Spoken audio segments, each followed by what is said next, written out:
السلام عليكم ورحمة الله وبركاته. الحمد لله نحمده ونستعينه ونستغفره ونستهديه ونؤمن به ونتوكل عليه ونعوذ بالله من شرور أنفسنا ومن سيئات أعمالنا. من يهده الله فلا مضل له ومن يضلل فلا هادي له. وأشهد أن لا إله إلا الله وحده لا شريك له. وأشهد أن محمدا عبده ورسوله أرسله بالهدى ودين الحق ليظهره على الدين كله ولو كره المشركون. اللهم صل على محمد وعلى آل محمد كما صليت على إبراهيم وعلى آل إبراهيم إنك حميد مجيد. اللهم بارك على محمد وعلى آل محمد كما باركت على إبراهيم وعلى آل إبراهيم إنك حميد مجيد. أما بعد فإن خير الكلام كلام الله وخير السنن سنن محمد صلى الله عليه وسلم وشر الأمور محدثاتها وكل محدثة بدعة وكل بدعة ضلالة وكل ضلالة في النار. أعوذ بالله من الشيطان الرجيم. يا أيها الذين آمنوا اتقوا الله حق تقاته ولا تموتن إلا وأنتم مسلمون. أعوذ بالله من الشيطان الرجيم. ويوم يعض الظالم على يديه يقول يا ليتني اتخذت مع الرسول سبيلا يا ويلتى ليتني لم أتخذ فلانا خليلا لقد أضلني عن الذكر بعد إذ جاءني وكان الشيطان للإنسان خذولا. സ്നേഹാദരണീയരായ നേതാക്കന്മാരെ, നല്ലവരായ നാട്ടുകാരെ, സഹോദരീ സഹോദരങ്ങളെ, അല്ലാഹു സുബ്ഹാനഹു വ തആലയുടെ നിയമ നിർദ്ദേശങ്ങൾ ജീവിതത്തിലുടനീളം കാത്തുസൂക്ഷിച്ചുകൊണ്ട് മരണം എന്ന യാഥാർത്ഥ്യത്തെ മുന്നിൽ കണ്ട് സ്വർഗം ലക്ഷ്യം വെച്ചുകൊണ്ട് അതിലേക്ക് ആവശ്യമായ പ്രവർത്തനങ്ങളുമായി മുന്നോട്ട് നീങ്ങണമേ എന്ന് ആദ്യമായി എന്നോടും കൂടെ നിങ്ങളോടും ഉണർത്തുകയാണ്, ഉപദേശിക്കുകയാണ്. അല്ലാഹു തആല അനുഗ്രഹിക്കുമാറാകട്ടെ. അല്ലാഹുവിന്റെ മഹത്തായ തൗഫീഖ് കൊണ്ട് ഒന്നുകൂടി ഈ പ്രദേശത്ത് നമുക്ക് ഒരുമിച്ച് കൂടുവാനും വീണ്ടും അഷ്റഫുൽ ഖൽഖ് സ്വല്ലല്ലാഹു അലൈഹി വസല്ലമയുടെ തിരുവചനങ്ങളെ സംബന്ധിച്ചും അതിന്റെ പ്രത്യേകതകളെ സംബന്ധിച്ചും അതിന്റെ പ്രാധാന്യത്തെ സംബന്ധിച്ചും അതിന്റെ ആവശ്യകതയെ സംബന്ധിച്ചും വിശദീകരിക്കുവാനുള്ള തൗഫീഖ് ലഭിച്ചിരിക്കുകയാണ്. അൽഹംദുലില്ലാഹ്. ഞാനെന്റെ വിഷയത്തിലേക്ക് പ്രവേശിക്കുന്നതിന് മുമ്പ് ആമുഖമായി എന്റെ ശ്രോതാക്കളോട് എനിക്ക് പറയാനുള്ളത്, ഇവിടെ വിഷയങ്ങൾ അങ്ങോട്ടും ഇങ്ങോട്ടും സംസാരിക്കുന്നതും ചർച്ച ചെയ്യുന്നതും അതൊക്കെ ഒരു വിവാദം എന്നതിനപ്പുറം വിഷയങ്ങൾ പഠിക്കുക, വസ്തുതകൾ മനസ്സിലാക്കുക എന്നുള്ള ഒരു നല്ല നിയ്യത്തിലേക്ക് വരണമെന്ന് ആമുഖമായി സൂചിപ്പിക്കുവാൻ ആഗ്രഹിക്കുകയാണ്. കാരണം ഇതൊരു നിസ്സാരമായ വിഷയമല്ല. ഹബീബായ മുഹമ്മദ് മുസ്തഫ സല്ലല്ലാഹു അലൈഹി വസല്ലമ പറഞ്ഞു തന്നിട്ടുള്ള കാര്യങ്ങൾ അത് ഇല്ല എന്ന് നമ്മൾ പറയുമ്പോൾ, പ്രവാചകൻ സല്ലല്ലാഹു അലൈഹി വസല്ലമ പ്രവർത്തിച്ച് കാണിച്ചു തന്ന കാര്യങ്ങൾ അത് അങ്ങനെ തന്നെ വേണ്ടതില്ല എന്ന് പറയുമ്പോൾ, നബി സല്ലല്ലാഹു അലൈഹി വസല്ലമ അറിയിച്ചു തന്ന വിഷയങ്ങളെ അവനവൻ അവനവന്റെ ബുദ്ധിയും യുക്തിയും ഉപയോഗപ്പെടുത്തിക്കൊണ്ട് ചോദ്യം ചെയ്യുമ്പോ ഇതൊക്കെ അല്പം ഗൗരവമുള്ളതാണ് എന്ന് മറുപക്ഷത്തുള്ള നല്ലവരായ സഹോദരന്മാരോട് ഉപദേശിക്കുകയാണ്. സംഘടനാ അഭിപ്രായ വ്യത്യാസങ്ങളും അതേപോലെ നേതാക്കന്മാരും അവരൊക്കെ ഈ ഭൗതിക ലോകത്തിലെ താൽക്കാലികമായ സംവിധാനങ്ങൾ മാത്രമാണ്. നമ്മൾ മരിച്ച് ഖബറിലേക്ക് അങ്ങോട്ട് പോയാൽ അവിടെ പിന്നെ നീ KNM-കാരനായിരുന്നോ, ആ KNM-ൽ മർക്കസുദാവ എന്ന് ബ്രാക്കറ്റിൽ ചെറുതായി എഴുതി ആ വിഭാഗമായിരുന്നോ, അല്ല ഔദ്യോഗികമായിരുന്നോ എന്നുള്ള ചോദ്യമൊന്നും അല്ലാഹുവിന്റെ അടുക്കലില്ല. നബി സല്ലല്ലാഹു അലൈഹി വസല്ലം പഠിപ്പിച്ചല്ലോ മരിക്കുന്നതിന് മുമ്പായിക്കൊണ്ട് തറക്തു ഫീക്കും അംറൈൻ ലൻ തദില്ലു മാ തമസ്സക്തും ബിഹിമാ കിതാബുല്ലാഹി വസുന്നത്തു റസൂലിഹി സല്ലല്ലാഹു അലൈഹി വസല്ലം. രണ്ട് കാര്യങ്ങൾ ഞാൻ നിങ്ങളെ വിട്ടേച്ചു പോവുകയാണ്. ഒന്ന് വിശുദ്ധ ഖുർആനാണ്, മറ്റൊന്ന് പ്രവാചകന്റെ ഹദീസുകളാണ്. അങ്ങനെ പ്രാധാന്യത്തോടെ ഗൗരവത്തോടു കൂടി പഠിപ്പിച്ച ആ ഖുർആനിലും ഹദീസിലും വന്ന പരാമർശങ്ങളെ എന്തെല്ലാമോ ചില യുക്തിവാദങ്ങളും ന്യായങ്ങളും ഉന്നയിച്ചുകൊണ്ട് അവയെ എതിർക്കുന്ന, തള്ളിപ്പറയുന്ന, ചോദ്യം ചെയ്യുന്ന, നിഷേധിക്കുന്ന, പരിഹസിക്കുന്ന സ്വഭാവം അത് കാണുമ്പോ ഞങ്ങളെ സംബന്ധിച്ചിടത്തോളം മിണ്ടാതിരിക്കാൻ സാധിക്കുന്നില്ല, സാധ്യവുമല്ല. ഇൻഷാ അല്ലാഹ് ഇനിയും ആവർത്തിച്ചാൽ തുടരും എന്നുകൂടി സാന്ദർഭികമായി സൂചിപ്പിക്കുകയാണ്. ഞാൻ പറഞ്ഞു, വിവാദങ്ങൾക്കപ്പുറം വിഷയങ്ങളെ പഠിക്കുവാനും മനസ്സിലാക്കുവാനുമുള്ള വേദിയായി നമ്മൾ ഇതിനെ കാണേണ്ടതുണ്ട്. മരിക്കും നമ്മളെല്ലാവരും, ആർക്കും അത് തർക്കമൊന്നുമില്ല. നേരത്തെ ഇവിടെ പറഞ്ഞു, കല്ലാ ഇദാ ബലഗതി തറാഖിയ വഖീല മൻ റാഖ് വളന്ന അന്നഹുൽ ഫിറാഖ് വൽതഫത്തി الساق بالساق ഇലാ റബ്ബിക യൗമഇദിനിൽ മസാഖ്. നമ്മുടെ കാലുകൾ കൂടിപ്പണയും. അന്ന് ആരുണ്ട് മന്ത്രിക്കാൻ, ഒരാശ്വാസത്തിന്റെ വചനം നൽകാൻ എന്ന് ചോദിക്കും. ഇനി എവിടേക്കും രക്ഷയില്ല, അല്ലാഹുവിന്റെ കോടതിയിലേക്ക് നമ്മളെല്ലാവരും യാത്രയാകേണ്ടി വരും. യാ അയ്യുഹന്നാസ് എന്നുള്ള പറയാണ്, മനുഷ്യരെ, അങ്ങനെ നിങ്ങളൊക്കെ യാത്രയായി കഴിഞ്ഞാൽ ചെന്നെത്താൻ പോകുന്ന ഒരു ലോകമുണ്ടല്ലോ, ആ ലോകത്തിന്റെ പ്രത്യേകത യാ അയ്യുഹന്നാസു ഇത്തഖൂ റബ്ബക്കും വഖ്ശൗ യൗമൻ ലാ യജ്സി വാലിദുൻ അൻ വലദി വലാ മൗലൂദുൻ ഹുവ ജാസിൻ അൻ വാലിദിഹി ശൈആ ഇന്ന വഅദല്ലാഹി ഹഖ് ഫലാ തഗുറന്നകുമുൽ ഹയാത്തുദ് ദുനിയാ വലാ യഗുറന്നകും ബില്ലാഹിൽ ഗറൂർ. വാപ്പമാര് മക്കൾക്ക് ഫലം ചെയ്യാത്ത, അള്ളാഹു അത് പ്രത്യേകം എടുത്തു പറയാൻ കാരണം ഏറ്റവും ബന്ധം അവർ തമ്മിലാണ്. മക്കൾ വാപ്പാർക്ക് ഫലം ചെയ്യാത്ത, എല്ലാവരും തനിച്ചായി പോകുന്ന, ഒറ്റക്കായി പോകുന്ന ആ ഒരു ദിവസത്തെ ഭയപ്പെട്ടുകൊണ്ട് വേണം മനുഷ്യരെ നിങ്ങൾ ജീവിക്കാൻ. അവിടെ ചെന്നുകൊണ്ട് കൈകടിക്കുന്ന, അവിടെ ചെന്നുകൊണ്ട് വിഷമിച്ചു പോകുന്ന, അല്ലാഹു സുബ്ഹാനഹു വ തആല ചില വിഷയങ്ങളെക്കുറിച്ചൊക്കെ ചോദ്യം ചെയ്യുമ്പോ ഞാനത് അന്ന് അംഗീകരിച്ചിരുന്നെങ്കിൽ എന്ന് പറഞ്ഞ് വിലപിക്കുന്നൊരവസ്ഥ നാളെ പരലോകത്തുണ്ടാകാൻ പാടില്ല. വിശുദ്ധ ഖുർആനിലൂടെ നരകത്തിലേക്ക് പ്രവേശിച്ച ഒരു വിഭാഗം ആളുകളെ സംബന്ധിച്ച് പരിചയപ്പെടുത്തുകയാണ്. വയൗമ യഅല്ലു ളാലിമു അലാ യദൈഹി യഖൂലു യാ ലൈതനി ഇത്തഖദതു മഅർ റസൂലി സബീലാ. അന്ന് അക്രമി കൈകടിക്കും. എന്താ പറയുന്നത് അറിയോ?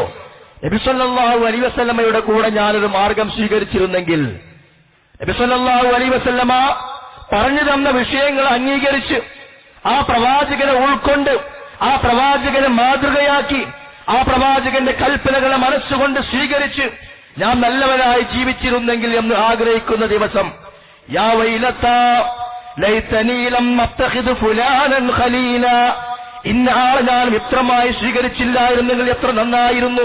അവൻ പറഞ്ഞിട്ടാ ഞാനിത് ഇല്ല എന്ന് പറഞ്ഞത്. എത്രത്തോളം മീസാൻ ഇല്ല എന്ന് പറഞ്ഞു. ഇൻഷാ അല്ലാഹ് ഞാൻ ഇന്നതൊക്കെ വായിച്ചിട്ടേ പോകുന്നുള്ളൂ. സിറാത്ത് ഇല്ല എന്ന് പറഞ്ഞു. കർമ്മരേഖ തൂക്കിക്കണക്കാക്കൽ, അതുമായി ബന്ധപ്പെട്ട മീസാനിനെ നിഷേധിക്കുകയുണ്ടായി. ആര് എന്ന് ഇൻഷാ അല്ലാഹ് തെളിവ് സഹിതം ഞാനിവിടെ വിശദീകരിക്കും. എന്താ പരലോകത്ത് പറയുന്നത്? യാ ലൈതനീ ലം അത്തഖിദ് ഫുലാനൻ ഖലീലാ. ഇന്ന ആളെ ഞാൻ മിത്രമായി സ്വീകരിച്ചില്ലായിരുന്നെങ്കിൽ എത്ര നന്നായിരുന്നു. അവനെ മിത്രമായി സ്വീകരിച്ചത് കൊണ്ടാ പ്രശ്നങ്ങളൊക്കെ ഉണ്ടായത്. പലരും എതിർക്കേണ്ടി വന്നത്. ലഖദ് അളല്ലനീ അനിൽ ദിക്രി ബഅദ ഇദ് ജാഅനീ. യഥാർത്ഥമായ ദിക്ർ, ഉത്ബോധനം എനിക്ക് വന്നു കിട്ടിയതിനു ശേഷം അവൻ എന്നെ വഴിപഴപ്പിച്ചു. പണ്ടൊക്കെ നമുക്കിതിന് വിശ്വാസം ഉണ്ടായിരുന്നു. പണ്ടൊക്കെ അത്യാവശ്യം താടിയൊക്കെ നീട്ടി വളർത്തിയിരുന്നു. പണ്ട് അത്യാവശ്യം തുണിയൊക്കെ നെരിയാണിക്ക് മുകളിൽ എടുത്തിരുന്നു. പിന്നെ ചില പുതിയ പുതിയ കൂട്ടുകാരും പുതിയ പുതിയ ചിന്താധാരകളും ചില പുതിയ നേതാക്കളൊക്കെ വന്നപ്പോ എന്നെ താടിയൊക്കെ ഞാൻ വെട്ടി. അത് ജൂതനെ പോലെ പച്ച നിസ്സാരമാക്കി വളരെ താഴോട്ടാക്കി. നെരിയാണിക്ക് താഴെ തുണിയിറങ്ങൽ അതിനൊക്കെ പ്രശ്നമല്ലാതെയായി. വിശുദ്ധ ഖുർആൻ പറയാ, നാളെ പരലോകത്ത് പറയും അവൻ, എനിക്ക് ഉത്ബോധനം വന്നു കിട്ടിയതിനു ശേഷം എന്നെ ചില ആളുകളൊക്കെ പഴപ്പിച്ചു. വകാന ശൈത്വാനു ലിൽ ഇൻസാനി ഖദൂലാ, തീർച്ചയായും പിശാച് മനുഷ്യന് വഞ്ചന മാത്രമേ ഫലം ചെയ്യുകയുള്ളൂ. പിശാച് മനുഷ്യനെ വഞ്ചിക്കുന്നവനാണ്. അതുകൊണ്ട് സഹോദരന്മാരെ, ഇവിടെ ഒരു തർക്കം വിവാദം എന്നതിനപ്പുറം കാര്യങ്ങൾ വസ്തുതാപരമായി പഠിക്കണമെന്നാണ് സൂചിപ്പിക്കുവാനുള്ളത്. ഒരു വചനം കൂടി ആ വിഷയത്തിൽ, യൗമ തുഖല്ലബു വജൂഹും ഫിന്നാർ യഖൂലൂന യാ ലൈതനാ അതഅന അല്ലാഹ വഅതഅന റസൂല.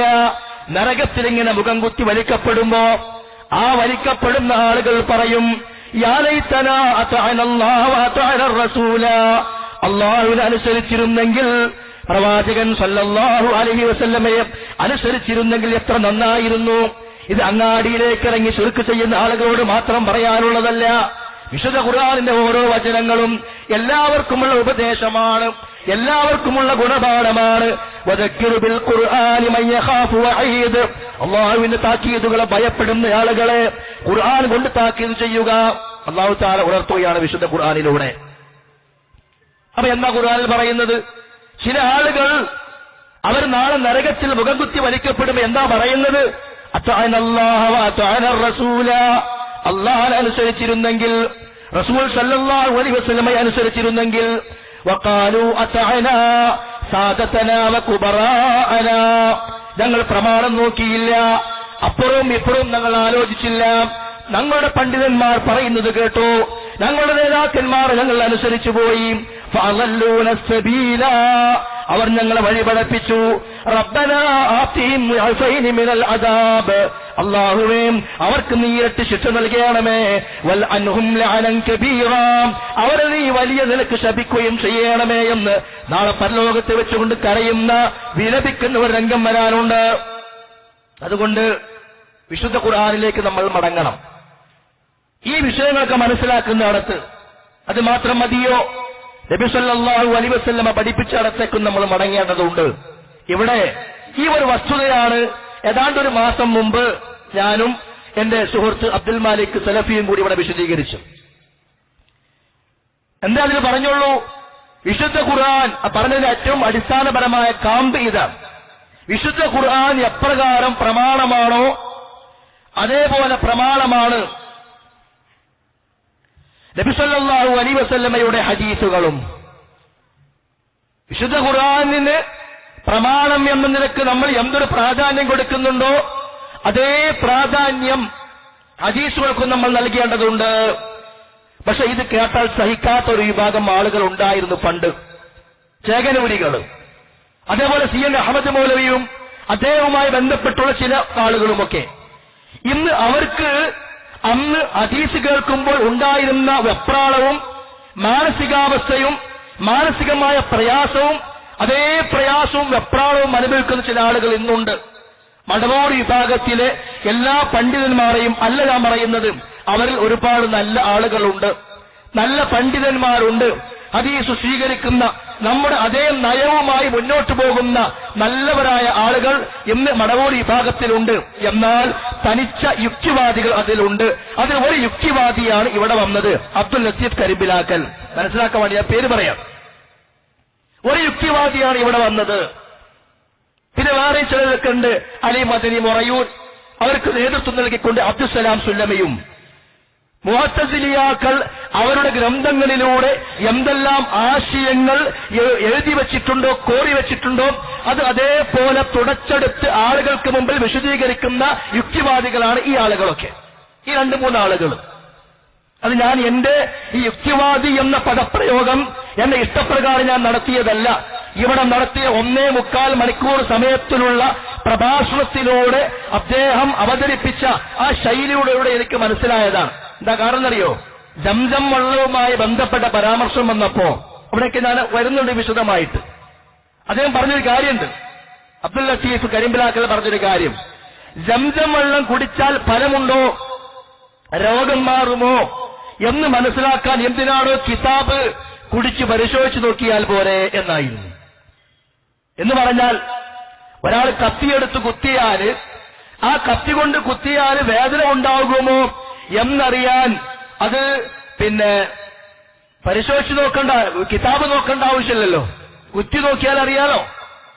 തീ കൊണ്ട് പൊള്ളിപ്പിക്കുകയാണെങ്കിൽ ആ തീ വെച്ചാൽ പൊള്ളുമോ വേദനയുണ്ടോ എന്നറിയാൻ അത് കിതാബ് നോക്കേണ്ട ആവശ്യമില്ലല്ലോ, തീയൊന്ന് ശരീരത്തിൽ വെച്ചു നോക്കിയാൽ പോരെ എന്നതുപോലെ സംസം വെള്ളം കൊണ്ട് ഗുണമുണ്ടോ ഇല്ലയോ എന്നറിയാൻ കിതാബ് വേണ്ട, ഹദീസ് വേണ്ട, ഒന്നും വേണ്ട, കുടിച്ചു നോക്കിയാൽ മതി.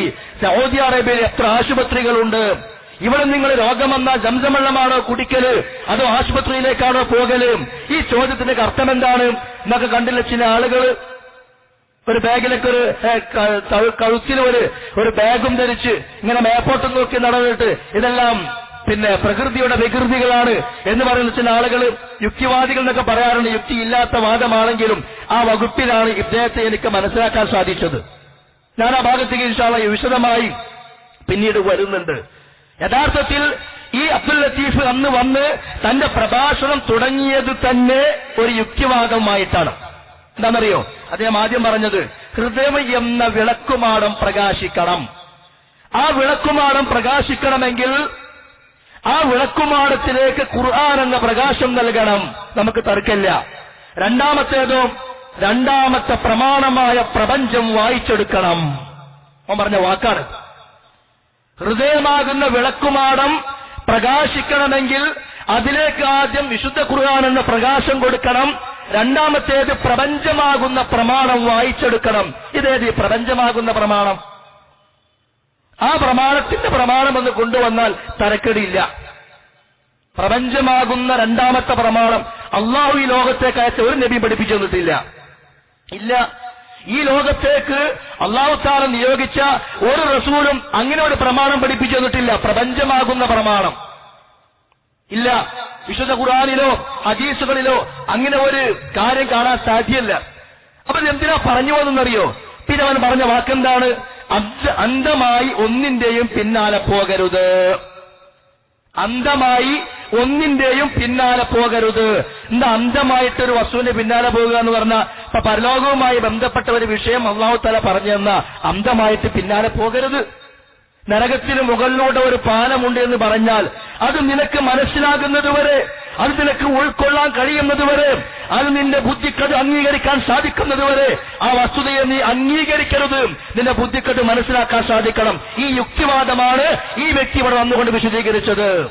അത് നിങ്ങൾക്ക് എത്ര ആൾക്കാരെ കിട്ടും? ഇവിടെ ഇടമറകിനെ പോലെയുള്ള പല വകുപ്പുകളെയും ഇവിടെ കിട്ടും. അതിന് ഇസ്ലാമിന്റെ പേരിൽ പ്രവർത്തിച്ചുകൊണ്ടിരിക്കുന്ന സംഘടന ഇങ്ങനെ ഒരു പണി ചെയ്യരുതായിരുന്നു എന്നാണ് എനിക്ക് സൂചിപ്പിക്കാനുള്ളത്. അന്ധമായി ഒന്നിന്റെയും പിന്നാലെ പോകാൻ പാടില്ല. ഇതിനു ഒരു ആയത്തും തെളിവോതി. അതാ രസം. ഏതാ ആയത്ത്? വലാ തഖ്ഫു മാ ലൈസ ലക ബിഹി ഇൽമ ഇന്ന السمع والبصر والفؤاد كل اولئك كان عنه مسؤولا. നീ അറിവില്ലാത്തതിന്റെ പിന്നാലെ പോകരുത്. അതിന്റെ അർത്ഥം അതാണ്. ആയത്തിന്റെ അർത്ഥമെങ്കിലും നോക്കി വരണ്ടേ? അതിന് അറബിക്കോളിൽ ക്ഷമയോടുകൂടി 5 കൊല്ലം പഠിക്കണ്ടേ? പഠിച്ചിട്ടില്ലല്ലോ. അതിനു മുമ്പ് ഒരാൾക്ക് നാവ് കൊണ്ട് കുറച്ച് ഒച്ചപ്പാടുണ്ടാക്കാനും ശബ്ദകോലാഹലം ഉണ്ടാക്കാനൊക്കെയുള്ള കഴിവുണ്ട് എന്ന് കരുതിയിട്ട് ഇസ്ലാമിന്റെ വേദികളിൽ പ്രമാണം സംസാരിക്കേണ്ടിടത്ത്, തൗഹീദ് ചർച്ച ചെയ്യേണ്ടിടത്ത്, അഖീദ സംസാരിക്കേണ്ടിടത്ത്, അഹ്ലുസുന്നത്തി വൽ ജമാഅത്തിന്റെ പണ്ഡിതന്മാർ പഠിപ്പിച്ച മനഹജും ത്വരീഖയും പഠിപ്പിക്കേണ്ടിടത്ത് ഇത്തരം യുക്തിവാദികളെ കൊണ്ടുവന്നാൽ എന്താ സംഭവിക്കുക? എന്താ ആയത്തോതിയത്? വലാ തഖ്ഫു മാ ലൈസ ലക ബിഹി ഇൽമുൻ. നിനക്ക് അറിവില്ലാത്തതിന്റെ പിന്നാലെ പോകരുത്. ശരിയാണ്, ഖുർആൻ പറഞ്ഞത് ശരിയാണ്. അറിവില്ലാത്ത ഒരു കാര്യം നമ്മളിങ്ങനെ പറഞ്ഞു നടക്കുക, അങ്ങനെ പറഞ്ഞു നടക്കാൻ പാടില്ല. അപ്പൊ തെറ്റായത് പറയും, ഇല്ലാത്തത് പറയും, കാണാത്തത് പറയും. അപ്പൊ എന്താ സംഭവിക്കുക? കണ്ണുകൊണ്ട് നമ്മൾ ആവശ്യമില്ലാത്തത് കണ്ടുപോകും, കാതുകൊണ്ട് ആവശ്യമില്ലാത്തത് കേട്ടുപോകും, നാവ് കൊണ്ട് പറയാൻ പാടില്ലാത്തത് പറഞ്ഞു പോകും. ഈ കണ്ണും കാതും നാളെ പരലോകത്ത് ചോദ്യം ചെയ്യപ്പെടും എന്ന് പഠിപ്പിക്കുന്ന ആയത്തെടുത്തിട്ട് അബ്ദുൽ ലത്തീഫ് കരിമ്പിലാക്കൽ എന്താ പറഞ്ഞത്? അന്ധമായി ഒന്നിന്റെയും പിന്നാലെ പോകരുത്. ഞാൻ വെറുതെ പറഞ്ഞതല്ല ഇത്, അവൻ പറഞ്ഞ വാക്കാ. ഇതൊക്കെന്നറിയോ? വസ്തുതകൾ ബോധ്യപ്പെടണം, അല്ലാതെ ഒന്നും സ്വീകരിക്കരുത്. ബുദ്ധിപരമാണോ എന്ന് പരിശോധിക്കണം.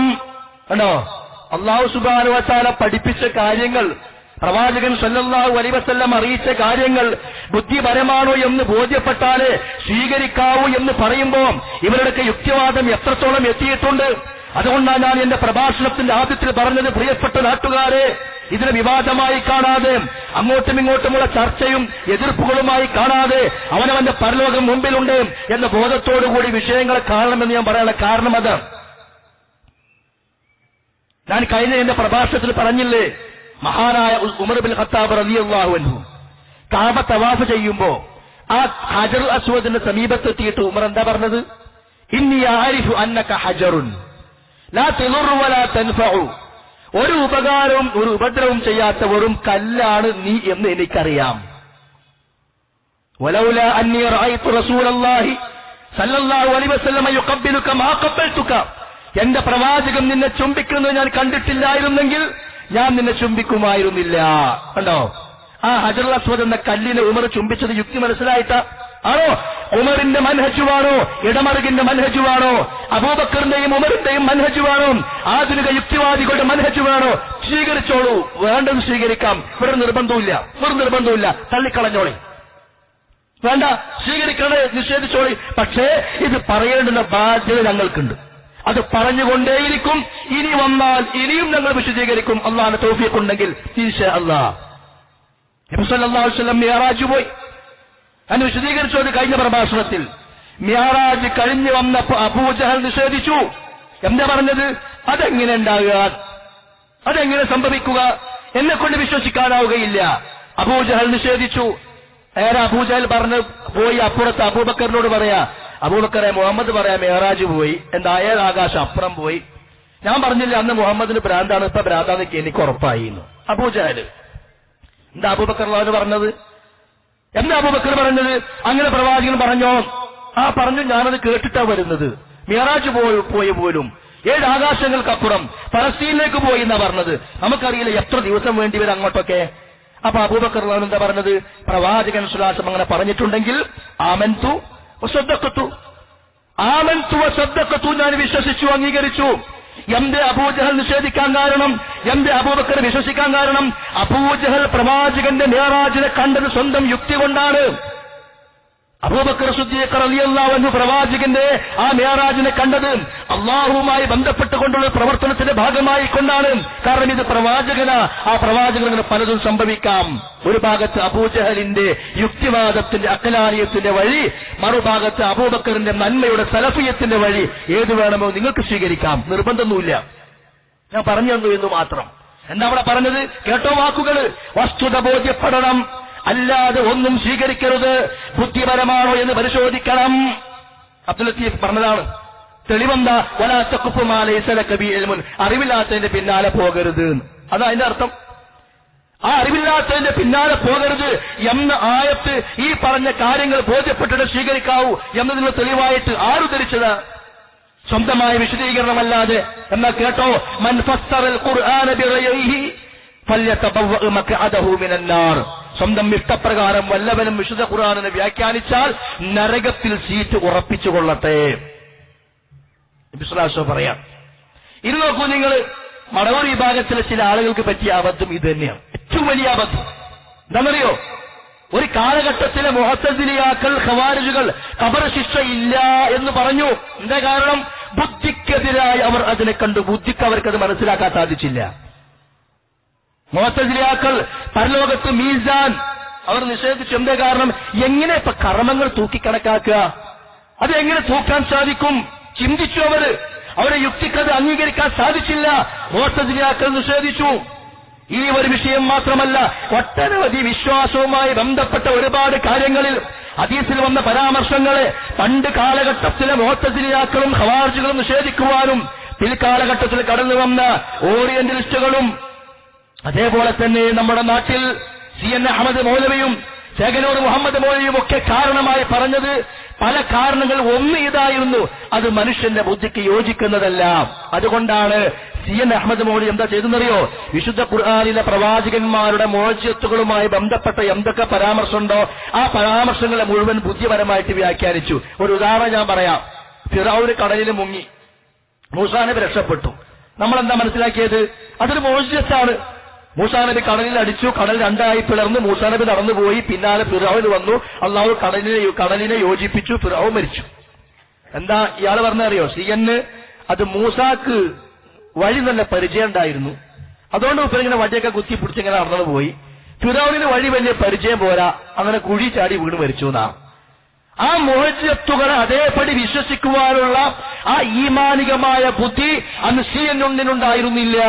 മൂപ്പരത് നിഷേധിച്ചു. അതുമാത്രമല്ല, മിഅ്റാജ് പോയ സംഭവത്തെ നിഷേധിച്ചു, ഈസാ നബിയുടെ ഉയർത്തലിനെ നിഷേധിച്ചു, ഈസാ നബിയുടെ വരവിനെ നിഷേധിച്ചു. അങ്ങനെ പല വിഷയങ്ങളെയും CN-നും അതേപോലെ ശേഖനോടും നിഷേധിച്ച് സംസാരിച്ച് ലേഖനങ്ങൾ എഴുതി വച്ചിട്ടുണ്ട്. അതിൽ വന്നിട്ടുള്ള ഏതാണ്ട് അതേ ആശയങ്ങളാണ് ഇന്ന് അബ്ദുൽ ലത്തീഫ് കരിമ്പിലാക്കൽ സംസാരിച്ചു കൊണ്ടിരിക്കുന്നത്. സഹോദരന്മാരെ, പഠിക്കണം, നമ്മൾ മനസ്സിലാക്കണം. നമ്മൾ സൂചിപ്പിക്കുകയാണ് പഠിക്കാൻ വേണ്ടി മാത്രം. ഒരു സംഗതി വിശ്വാസപരമായി അല്ലാഹു തആല പഠിപ്പിക്കുന്ന കാര്യം അത് ബുദ്ധി കൊണ്ട് മനസ്സിലായെങ്കിൽ മാത്രമേ, ഉൾക്കൊള്ളാൻ കഴിഞ്ഞെങ്കിൽ മാത്രമേ സ്വീകരിക്കാൻ പറ്റൂ എന്ന നയം ഇസ്ലാമിലില്ല. അല്ലാഹു തആല പഠിപ്പിച്ചിട്ടില്ല. ഒരു വിശ്വാസിയുടെ സ്വഭാവമായി ഖുർആൻ ആർക്ക് ഉപയോഗപ്പെടും എന്ന് പഠിപ്പിച്ചുകൊണ്ട് വിശുദ്ധ ഖുർആനിന്റെ 2-ാമത്തെ അധ്യായമായ സൂറത്തുൽ ബഖറയുടെ തുടക്കം തന്നെ എന്താണ്? അല്ലദീന യുഅ്മിനൂന ബിൽ ഗൈബ്, അല്ലദീന യുഅ്മിനൂന ബിൽ ഗൈബ്, ഗൈബിയായി കൊണ്ട് വിശ്വസിക്കുന്ന ആളുകൾ, ഗൈബിയായ കാര്യങ്ങളിൽ വിശ്വസിക്കുന്ന ആളുകൾ. അല്ലേ? ഖബർ ജീവിതം നമ്മൾ ആരുടെയെങ്കിലും ബുദ്ധി കൊണ്ട് ഈ ലോകത്ത് കണക്കാക്കാൻ സാധിക്കുമോ? ഖബറിലേക്ക് ഒരാളെ കൊണ്ടുപോയി വെച്ചാൽ മുൻകർ നക്കീർ അവിടെ വരിക, ഇരുത്തിയാ ഉറപ്പാ തലമുട്ടും, അപ്പൊ ഇരുത്തൂല. അങ്ങനെ പറയാ? ആ മുൻകറും നക്കീറും രണ്ടുകൊണ്ട് അടിക്കുക. ഖബറുകൾ കൂടിച്ചേരുകയാണ്, വാരിയല്ലുകൾ കോർത്തെടുക്കപ്പെടുകയാണ്. എവിടെ? ഹദീസിൽ എല്ലാം ഉണ്ട്. ഇത് നമ്മുടെ മനുഷ്യന്റെ പ്രത്യക്ഷ ബുദ്ധി കൊണ്ട് ഒരു മനുഷ്യന് ചെന്നെത്താൻ സാധ്യമല്ലാത്ത മേഖലകളാണ്. ഇമാം അബൂ ജഅഫർ ത്വഹാവി റഹിമഹുല്ലാ അദ്ദേഹത്തിന്റെ അൽ അഖീദത്തു ത്വഹാവിയ എന്ന് പറയുന്ന ഗ്രന്ഥത്തിൽ വിശദീകരിക്കുന്നുണ്ട്. മനുഷ്യ, നിന്റെ ബുദ്ധിക്ക് യോജിക്കാനോ നിന്റെ ബുദ്ധിക്ക് യോജിക്കാത്ത ഒരു വിഷയവും അല്ലാഹു തആല മതത്തിൽ പറഞ്ഞിട്ടില്ല. പക്ഷെ ചില കാര്യങ്ങൾ കേൾക്കുമ്പോൾ നിന്റെ ബുദ്ധി അത്ഭുതപ്പെടുത്തിയേക്കാം. കാരണം നമ്മുടെ ചിന്താശേഷിക്ക് പരിധിയുണ്ട്, മനുഷ്യന്റെ കർണപുടത്തിന് പരിധിയുണ്ട്, മനുഷ്യന്റെ ശ്രവണശേഷിക്ക് പരിധിയുണ്ട്. ഇത്രയേ കാണാവൂ അല്ല പരിധി വച്ചിട്ടുണ്ട്. അതിനപ്പുറം കാണാൻ ഈ കണ്ണിന് കഴിയില്ല.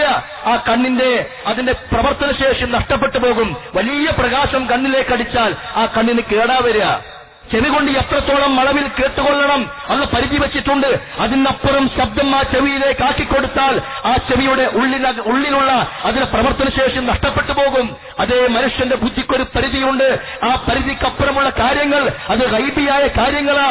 അല്ലാഹു തആല പറയുമ്പോൾ എന്റെ ബുദ്ധിക്ക് ഉൾക്കൊള്ളാൻ സാധിച്ചെങ്കിൽ മാത്രമേ ഞാൻ സ്വീകരിക്കൂ എന്ന് പറയുന്നത് യുക്തിവാദമാണ്, ഇസ്ലാമിന്റെ പ്രമാണങ്ങളും നിഷേധിക്കലാണ്.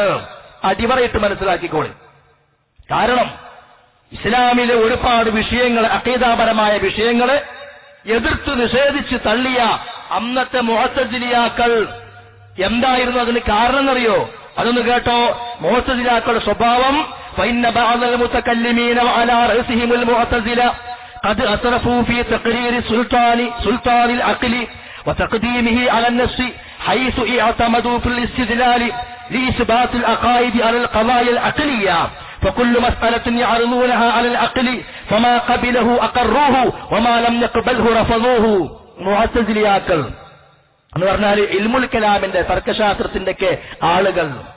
അവര് മതവിഷയങ്ങളിൽ പ്രമാണത്തെക്കാൾ അഖലിന് ആധികാരികത കൊടുത്തു.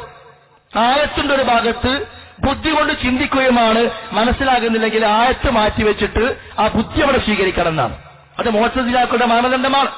حيث اعتمدوا في الاستدلال الاثبات للعقائد على القضايا العقليه. മതപരമായ വിഷയങ്ങളെ, അഖീദയുമായി ബന്ധപ്പെട്ട വിഷയങ്ങളെ ബുദ്ധിയെ മാനദണ്ഡപ്പെടുത്തിക്കൊണ്ടേ സ്വീകരിക്കാവൂ. ബുദ്ധിക്ക് അംഗീകരിക്കാൻ കഴിയോ? സ്വീകരിച്ചോ. ബുദ്ധിക്ക് അത് ഉൾക്കൊള്ളാൻ കഴിയുന്നില്ലേ? പറ്റൂല, ഒഴിവാക്കണം. എന്നിട്ട് പറയും, നോക്കൂ നിങ്ങൾ, ഫകുല്ലു മസ്അലത്തിൻ, അപ്പോ ഓരോ വിഷയങ്ങളും യഅരിദൂനഹ അലൽ അഖൽ, ബുദ്ധിക്ക് മുമ്പിൽ കൊണ്ടുപോയി വെക്കണം. ഖബർ ശിക്ഷ ബുദ്ധിക്ക് മുമ്പിൽ കൊണ്ടുപോയി വെക്കണം. മീസാൻ, അതിലേക്ക് നമസ്കാരം തൂക്കുക, സകാത്തിൽ തൂക്കിക്കണക്കാക്കുക, നോമ്പ് തൂക്കുക, അതിങ്ങനെ ബുദ്ധിയിലിങ്ങനെ അളക്കണം. എന്നിട്ട് ഓരോ വിഷയങ്ങളെയും ബുദ്ധിയുടെ മുമ്പിൽ കൊണ്ടുപോയി വെച്ചിട്ട് ഫമാ ഖബിലഹു അഖറൂഹു, അവർക്ക് ബുദ്ധി അംഗീകരിച്ചത് സ്വീകരിക്കും. വമാലം യഖ്ബൽഹു റഫദൂഹു, ബുദ്ധി അംഗീകരിക്കാത്തത് ഒഴിവാക്കും. മുഅ്തസിലാക്കളുടെ വാദമാ. എന്താ അബ്ദുൽ ലത്തീഫ് പറഞ്ഞത്? വസ്തുത ബോധ്യപ്പെടണം, അല്ലാതെ ഒന്നും സ്വീകരിക്കരുത്, ബുദ്ധിപരമാവോ എന്ന് പരിശോധിക്കണം. ആരുടെ വാദമാണിത്? സുന്നത്തി ജമാഅത്തിന്റേതല്ല, സ്വഹാബത്തിന്റേതല്ല, താബിഈങ്ങളുടേതല്ല, തബൂ താബിഈന്റേതല്ല, മുഅ്തസിലിയാക്കളുടെ വാദമാണ് ഈ പറഞ്ഞത്. അവസാനിച്ചില്ല, ഒന്നുകൂടി കേട്ടോളൂ മുഅ്തസിലാക്കളുടെ വാദം എന്താണ് എന്ന്. അതേപോലെ മുഅ്തസിലാക്കൾ മാത്രമല്ല, ഖവാരിജുകളും. ഇന്നൽ ഖവാരിജ യറൗന ഖുദ്റത്തൽ അഖ്ലി, ഖവാരിജുകൾ അഖ്ലിന് സ്ഥാനം കാണുന്നു, അലാ ഇദ്റാക്കിൽ മഅരിഫ, കാര്യങ്ങളെ ഗ്രഹിക്കാൻ, മനസ്സിലാക്കാൻ, ശരിയേത് തെറ്റേത്, പറ്റുന്നതേത് പറ്റാത്തതേത്, പ്രമാണത്തിന്റെ ആവശ്യമില്ല. പ്രമാണം ഉണ്ടോ ഇല്ലേ വിഷയം തന്നെയല്ല. ബുദ്ധിക്ക് സ്വീകരിക്കാൻ പറ്റുമോ? ശരിയാണ്. ബുദ്ധിക്ക് സ്വീകരിക്കാൻ പറ്റില്ലേ? ശരിയല്ല. ആരുടെ വാദമാണിത്? മുഅ്തസിലിയാക്കളുടെ, ഖവാരിജുകളുടെ. ഒന്നുകൂടി കേട്ടോളൂ. ഖദ്ദമുൽ അഖ്ല, അവർ ബുദ്ധിക്ക് പ്രാമുഖ്യം നൽകി. ഫീ കസീരിൻ മിനൽ ഖളായ, പല വിഷയങ്ങളിലും. മുദ്ദഈന, വാദിച്ചുകൊണ്ട്. അല അന്നഹു യസ്തതീഉ, ഒരു മനുഷ്യന് സാധിക്കും. അൻ യസ്ല ഇലാ മഅരിഫത്തുൽ അശിയാഇൽ ഹസന വൽ അശിയാഇൽ ഖബീഹ, ഒരു വസ്തുവിന്റെ നന്മയും തിന്മയും പറ്റുമോ ഇല്ലയോ, ശരി തെറ്റ് വേർതിരിക്കാൻ സാധിക്കും. ബിനഫ്സിഹി, അവന്റെ അഖ്ൽ കൊണ്ട് മാത്രം, ബുദ്ധി കൊണ്ട് മാത്രം. വഅന്നൽ അദ്ല മാ യഖ്തദീഹിൽ അഖ്ലു, മനുഷ്യന്റെ ബുദ്ധി എന്ത് തേടുന്നോ അത് മാത്രമാണ് ഹക്ക്, അത് മാത്രമാണ് ശരി. വഹാദാ ഹുവ മദ്ഹബുൽ മുഅ്തസില, ഇതാകുന്നു മുഅ്തസിലിയാക്കളുടെ വാദം. ഈ ഒരു ആദർശം, ഈ ഒരു നയം സ്വഹാബികൾക്ക് ഉണ്ടായിട്ടില്ല, സ്വഹാബികളെ തുടർന്ന് വന്ന ആളുകൾക്കും ഉണ്ടായിട്ടില്ല. പിൽക്കാലത്ത് വന്ന ഹദീസ് നിഷേധികൾക്കാണ് ഉണ്ടായത്. ഇനി നോക്കൂ നിങ്ങൾ, ഒരു ഹദീസ് ഞാൻ നിങ്ങൾ സാന്ദർഭികമായി കേൾപ്പിക്കുകയാണ്. അൻ നബി ഹുറൈറ റളിയല്ലാഹു അൻഹു ഖാല സ്വല്ലാ റസൂലുള്ളാഹി സ്വല്ലല്ലാഹു അലൈഹി വസല്ലം സ്വലാത്ത സുബ്ഹി, ഒരു ദിവസം പ്രവാചകൻ സ്വല്ലല്ലാഹു അലൈഹി വസല്ലം സുബ്ഹി നമസ്കരിച്ചു. സുമ്മ അഖ്ബല അലന്നാസി, എന്നിട്ട് ജനങ്ങൾക്ക് നേരെ തിരിഞ്ഞിരുന്നു. ഫഖാല, എന്നിട്ട് പറയാണ് പ്രവാചകൻ, ബൈനാ റജുലു യസൂഖു ബഖറതൻ ഇദ്റകിബഹാ ഫളറബഹാ, പണ്ടത്തെ സംഭവം പറയാം. പണ്ടൊരാൾ ഒരു പശുവുമായി പോവുകയായിരുന്നു. ആ സന്ദർഭത്തിൽ കുറെ അങ്ങ് ചെന്നപ്പോ ആ പശുവിനെ ഒരു ഭാഗത്ത് നിർത്തുകയും പശുവിന്റെ പുറത്ത് കയറിയിരിക്കുകയും നടക്കാതിരുന്നപ്പോൾ പശുവിനെ ഫളറബഹ, അടിക്കുകയും ചെയ്തു. ഫഖാലത്ത്, അപ്പോൾ ആ പശു പറയാണ്, ഇന്നാ ലം നുഖ്ലഖ് ലിഹാദാ ഇന്നമാ ഖുലിഖ്നാ ലിൽ ഹർസി, ഞങ്ങൾ നിന്നെപ്പോലെയുള്ള ആളുകൾക്ക് യാത്ര ചെയ്യാൻ വേണ്ടി ഉണ്ടാക്കപ്പെട്ടതല്ല, ഞങ്ങൾ കൃഷിക്ക് വേണ്ടി ഉണ്ടാക്കപ്പെട്ടതാണ്, സൃഷ്ടിക്കപ്പെട്ടതാണ്. ഇങ്ങനൊരു ഹദീസ് നമ്മുടെ പള്ളിയിൽ നിൽക്കുന്ന ഒരാൾ പറഞ്ഞെന്താ പറയാ, വേഗം സർക്കുലർ വരും, കട കുട്ടി പോയിക്കോളി എന്ന് പറയും. ഒന്നുകിൽ അതാ ഉണ്ടാകുക, അല്ലെങ്കിൽ എന്താ പറയാ, ഇനി മേലാൽ ഈ ജാതി പൊട്ടത്തിന് അവിടെ പറയരുത്. ഒരു ലൂറുക്കോ അസർക്കൊക്കെ പറയുകയാണെങ്കിൽ എങ്ങനെയെങ്കിലും സഹിക്കാമായിരുന്നു. ഈ അവല് സുബൈക്ക് തന്നെ ഇങ്ങനെ പറഞ്ഞല്ലോ എന്ന് പറഞ്ഞ് എന്തെങ്കിലും ഒരു ചെറിയ ഒരു വിശദീകരണം കേൾക്കുന്ന ആളുകളുടെ ഭാഗത്തുനിന്നുണ്ടാവും. ഇത് ആദ്യമായി കേട്ട, അപ്പൊ നമ്മോട് പറഞ്ഞ നമുക്ക് നമ്മുടെ മനസ്സിൽ എന്താ വരിക? പശു പറയാണ്, എന്റെ പുറത്തുനിന്ന് ഇറങ്ങ്, നിനക്ക് യാത്ര ചെയ്യാനുള്ളതല്ല, ഞാൻ കൃഷിക്ക് വേണ്ടി ഉണ്ടാക്കപ്പെട്ടതാ, ഇറങ്ങണം എന്ന് പറഞ്ഞു. ഇത് കേട്ട പാടെ സ്വഹാബികൾ എന്താ പറഞ്ഞത് നോക്കി നിങ്ങൾ. സുബ്ഹാനല്ലാഹ്, ആണോ, അല്ലാഹ് എത്ര പരിശുദ്ധനാ, അല്ലാഹ് എത്ര കഴിവുള്ളവനാ. ബഖറത്തുൻ തതകല്ലം, ഒരു പശു സംസാരിക്കുന്നല്ലോ, ആ പശുവിനെ സംസാരിപ്പിച്ച റബ്ബെത്ര പരിശുദ്ധനാ എന്ന് സ്വഹാബികൾ പറയുമ്പോ, അതാ സഹോദരങ്ങളെ നമ്മുടെ മനഹജ്, അതാ സഹോദരങ്ങളെ നമ്മുടെ മാർഗം. അതല്ലാതെ എങ്ങനെയാ പശു സംസാരിക്കുക, അതെങ്ങനെ ബുദ്ധിക്ക് ഉൾക്കൊള്ളാൻ സാധിക്കുമെന്ന് പറഞ്ഞുകൊണ്ട് ആ ആശയത്തെ തള്ളിക്കളയലല്ല, ആ വസ്തുതയെ നിഷേധിക്കലുമല്ല. അതാണ് സ്വഹാബികൾ സ്വീകരിച്ച മാർഗത്തിലേക്ക് വരണമെന്ന് പറയുന്നത്. ഇനി നോക്കി നിങ്ങൾ, സ്വഹാബികൾ പറയാം ഇത്. ഒപ്പം പ്രവാചകരുടെ കാര്യം കൂടി പറഞ്ഞു. എന്താ പറഞ്ഞറിയോ? ഫഇന്നീ ഊമിനു ബിഹാ, ഞാനതിൽ വിശ്വസിക്കുന്നു. നിങ്ങൾക്കങ്ങനെ എങ്ങനെ ഇപ്പൊ ഇത് വിശ്വസിക്കാന്നുള്ള പ്രയാസം വേണ്ട, ഞാനതിൽ വിശ്വസിക്കുന്നു. ഞാൻ മാത്രമല്ല, അനവാ അബൂബക്കർ ഉമർ, അബൂബക്കറും ഉമറും അതിൽ വിശ്വസിച്ചിരിക്കുന്നു. എന്താ അപ്പൊ അബൂബക്കറും ഉമറും വിശ്വസിച്ചു എന്ന് റസൂൽ പറഞ്ഞതിന് എത്ര അർത്ഥമുള്ളത്? ലൈസ ഒമാ ഹുമാ സമ്മ, അവിടെ അബൂബക്കറും ഉമറും ഇല്ല. അതാ രസം. അസ്സലാമു അലൈക്കും വറഹ്മത്തുള്ളാഹി വബറകാതുഹു. അപ്പൊ സഹോദരന്മാരെ, ബുദ്ധിയെ മാനദണ്ഡപ്പെടുത്തിക്കൊണ്ടാണ് മതകാര്യങ്ങൾ സ്വീകരിക്കേണ്ടത് എന്നുള്ള നയം അത് ഇസ്ലാമിന്റേതല്ല. അല്ലെങ്കിൽ അത് അഹ്ലുസുന്നത്തി വൽ ജമാഅത്തിന്റെ പണ്ഡിതന്മാരെ പഠിപ്പിച്ചതല്ല. ഇനി ലത്തീഫ് സുല്ലമി അല്ല, അടുത്തൊന്നും എത്തിയിട്ടില്ല. അബ്ദുൽ ലത്തീഫ് കരിമ്പിലാക്കൽ പറഞ്ഞത് എന്താണെന്നറിയോ? വിശുദ്ധ ഖുർആനിലെ ചില ആയത്തിന്റെ കഷ്ണങ്ങൾ ഉയർത്തുന്നുണ്ട്. അഫലാ തഅഖിലൂ, നിങ്ങൾ ചിന്തിക്കുന്നില്ലേ? പിന്നെ അഫലാ തതദക്കറൂൻ, നിങ്ങൾ ഉറ്റാലോചിക്കുന്നില്ലേ? ലഅല്ലക്കും തഅഖിലൂൻ, നിങ്ങൾ ചിന്തിക്കാൻ വേണ്ടി എന്നീ 3 ആയത്ത് മതി. അപ്പൊ ഈ സാധുവിന്റെ ധാരണത്തെ എന്തിനാണ് ഹദീസുകൾ മുന്നിൽ ഇങ്ങനെ വെക്കുക? ലഅല്ലക്കും തഅഖിലൂൻ, ഇങ്ങനെ ആലോചിച്ച് വെക്കാൻ പറ്റുമോ പറ്റൂലേ? ഇത് എവിടുത്തെ ദീനാ? ഇത് എവിടുത്തെ മതമാണ്? എന്തിനാണ് വിശുദ്ധ ഖുർആനിൽ അഫലാ തഅഖിലൂൻ അഫലാ തദക്കറൂൻ എന്നൊക്കെ പറഞ്ഞെന്നറിയോ? പ്രപഞ്ചത്തെ സംബന്ധിച്ച് ആലോചിക്കാൻ, ചക്രവാളങ്ങളെക്കുറിച്ച് ചിന്തിക്കാൻ, ലോകത്തിൽ അള്ളാഹുവിന്റെ സൃഷ്ടി വൈഭവങ്ങളെക്കുറിച്ച് ആലോചിക്കാൻ, എന്നിട്ട് അതിലൂടെ അള്ളാഹുവിലേക്ക് നീ എത്തിച്ചേരണം. വിശുദ്ധ ഖുർആനിൽ സൂര്യനെക്കുറിച്ച് പറഞ്ഞത്, സൂര്യന്റെ ചലനത്തെക്കുറിച്ച് പറഞ്ഞത് അതിന്റെ ആ ശാസ്ത്രം പഠിപ്പിക്കാൻ വേണ്ടിയിട്ടല്ല. നേരെ മറിച്ച് വശംസു തജ്രീ ലിമുസ്തഖറിൻ ലഹാ ذلك تقدير العزيز العليم والقمر قدرناه منازل حتى عاد كالعرجون القديم لا الشمس ينبغي لها أن تدرك القمر ولا الليل سابق النهار وكل في فلك يسبحون. എന്തിനാ പറഞ്ഞത്? സൂര്യന്റെ ചലനം അത് ചന്ദ്രനെ മറികടക്കൂല, ചന്ദ്രൻ സൂര്യനെ മറികടക്കൂല. ഓരോന്നിന്റെ ഓർബിറ്റിലൂടെ സഞ്ചരിച്ചു കൊണ്ടിരിക്കുന്നത് എന്തിനാണെന്നറിയോ? ذلك تقدير العزيز العليم, അതിന് പിന്നിൽ പ്രവർത്തിക്കുന്ന അസീസായ അലീമായ അള്ളയുണ്ട്. ആ അള്ളാഹിന്റെ ഖുദ്റത്തിനെ നീ മനസ്സിലാക്കണം. ആ അള്ളാഹു നിന്നെക്കാൾ വലിയ സൃഷ്ടികളെ ഉണ്ടാക്കി വെച്ചിട്ടുണ്ട്. അൻതും അശദ്ദു ഖൽഖാ അമിസ്സമാഉ ബനാഹാ റഫഅ സംകഹാ ഫസവ്വാഹാ വഅഗ്തശ ലൈലഹാ വഅഖറജ ളുഹാഹാ. അതൊക്കെ സൂര്യനും ആ വിധാനിക്കപ്പെട്ട സൂര്യൻ, ഉയർത്തപ്പെട്ട ആകാശം, പരത്തപ്പെട്ട ഭൂമി. മനുഷ്യ ആലോചിച്ച് നിന്റെ റബ്ബിനെ നീ കണ്ടെത്തണം. അത് പറയുന്നിടത്താണ് സുഹൃത്തെ അഫലാ തഅഖിലൂൻ എന്ന് പറഞ്ഞത്. അതല്ലാണ്ട് ഒരു ഹദീസ് വെക്കുക, എന്നിട്ട് അഫലാ തഅഖിലൂൻ, ബുദ്ധിയുണ്ടോ ബുദ്ധി ഹദീസ് ഔട്ട്, ബുദ്ധി സ്വീകരിച്ചു അത് പറയാനാ? ഈ സാധുവിന്റെ വിചാരം അങ്ങനെയാ. അതിനാണ് അവൻ ഈ ആയത്തുകൾ ഓതിയത്. എന്നാൽ ഇതിൽ കേട്ട ഖുർആനിൽ എവിടെയൊക്കെയാണ് അഫലാ തഅഖിലൂൻ എന്ന് വന്നത്? ഒന്ന് സൂറത്തുൽ ബഖറ 73-ാമത്തെ വചനം. എന്താ പറയണത്? കദാലിക യുഹ്യില്ലാഹുൽ മൗതാ വയുരീകും ആയാതിഹി ലഅല്ലകും തഅഖിലൂൻ. ഇപ്രകാരമാ റബ്ബ് മരിച്ചവരെ ജീവിപ്പിക്കുന്നത്. അല്ലാഹുവിന്റെ ദൃഷ്ടാന്തങ്ങൾ കാണിച്ചു തരുന്നു. എന്തിനാ? നിങ്ങൾ ചിന്തിക്കാൻ വേണ്ടി. ഇതെവിടെ പറഞ്ഞതറിയോ? ബനൂ ഇസ്രായേലിൽപ്പെട്ട ഒരാള് മറ്റൊരാളെ കൊന്നു. ആരാ കൊന്നു എന്നറിയില്ല. അല്ലാഹ് പറഞ്ഞു, മൂസാ നബിയോട് പറയണം അവരോട് ഒരു പശുവിനെ അറുക്കാൻ. എന്നിട്ട് പശുവിനെ അറുത്ത് മാംസത്തിന്റെ കഷ്ണമെടുത്ത് ഈ മരിച്ചു കിടക്കുന്ന ആളെ എറിയണം. എറിഞ്ഞപ്പോഴോ ആ മരിച്ചു കിടക്കുന്ന ആള് എണീറ്റ് വന്നു. ഇത് നിങ്ങളുടെ ബുദ്ധിക്ക് എതിരാ, പറ്റുമല്ല അറിയില്ല. അള്ളാഹു ആലം, ഖുർആനിലാണ്. ഇനിയിപ്പോ എന്താ സ്വീകരിക്കുമല്ല അതും അറിയില്ല. ഏതായാലും ആളെ എണീറ്റ് വന്നിട്ട് പറഞ്ഞു, എന്നെ ഇന്ന ആളാ കൊന്നത്. അദ്ദേഹം മരിച്ചു പോവുകയും ചെയ്തു. രണ്ടോൾ സംഭവിപ്പിച്ചു.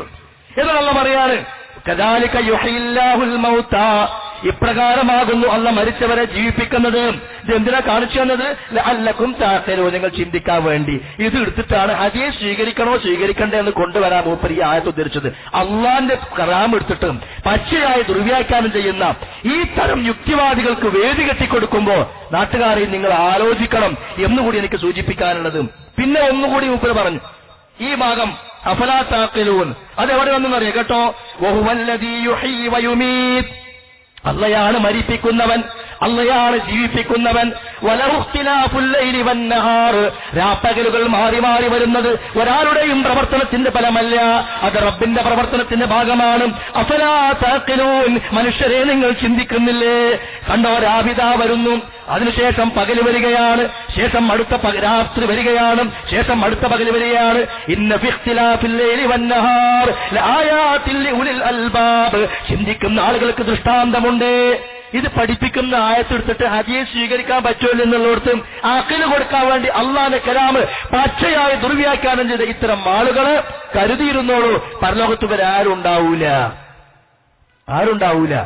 അപ്പൊ ഇത് പറയാനല്ല ഈ ആയത്തുകൾ അള്ളാഹു തആല പഠിപ്പിച്ചു. പിന്നെ അവർ ഒരായത്തും കൂടി ഓതി എന്താണെന്നറിയോ? ലൗ കുന്നാ നസ്മഉ ഔ നഅഖിലു മാ കുന്നാ ഫീ അസ്ഹാബിസ് സഈർ.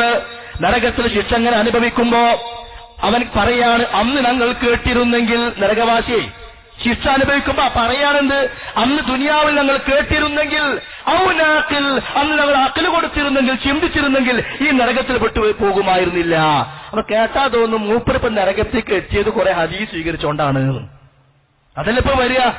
ഇങ്ങനെയൊക്കെ ഉണ്ടോ മുസ്ലിങ്ങൾ? ഇങ്ങനെയൊക്കെ ഉണ്ടോ പണ്ഡിതന്മാരെന്ന് പറഞ്ഞ ആളുകൾ? പണ്ഡിതൻ ഞാൻ പറയില്ല, അല്ല വകുപ്പില്ലാത്തതുകൊണ്ടാണ്. ഇങ്ങനെയൊക്കെ മനുഷ്യന്മാർ സംസാരിക്കാൻ പാടില്ല. അറിയാത്തവന് വീട്ടിലിരിക്കണ്ടേ? അള്ളാന്റെ കലാമെടുത്തിട്ട് പച്ചയായി ദുർവ്യാഖ്യാനിക്കുക. ലൗ കുന്നാ നസ്മഉ ഔ നഅഖിലു മാ കുന്നാ ഫീ അസ്ഹാബിസ് സഈർ. ഞങ്ങൾ അന്ന് ചിന്തിച്ചിരുന്നെങ്കിൽ, അഖിൽ ഉപയോഗപ്പെടുത്തിയിരുന്നെങ്കിൽ നരകത്തിലേക്ക് വരുമായിരുന്നില്ല. ഇതിപ്പോ ഏതിനാണ് ഈ ആയത്ത്? ചിന്തിച്ചിട്ട് വേണം ഹദീസ് സ്വീകരിക്കാന്ന് പറയാൻ. നമുക്കൊരു രസം കേൾക്കണോ? ഈ സൂറത്തിന്റെ തഫ്സീറിൽ ഇമാം ആലൂസി അദ്ദേഹം പറയാണ്, ഇവിടെ അഖിൽ ഉപയോഗിക്കുക എന്ന് പറഞ്ഞത് അള്ളാഹിനെ കുറിച്ച് ചിന്തിക്കാനും മറ്റും ബുദ്ധി ഉപയോഗപ്പെടുത്താൻ വേണ്ടി അള്ളാഹ് പറഞ്ഞതാണ്.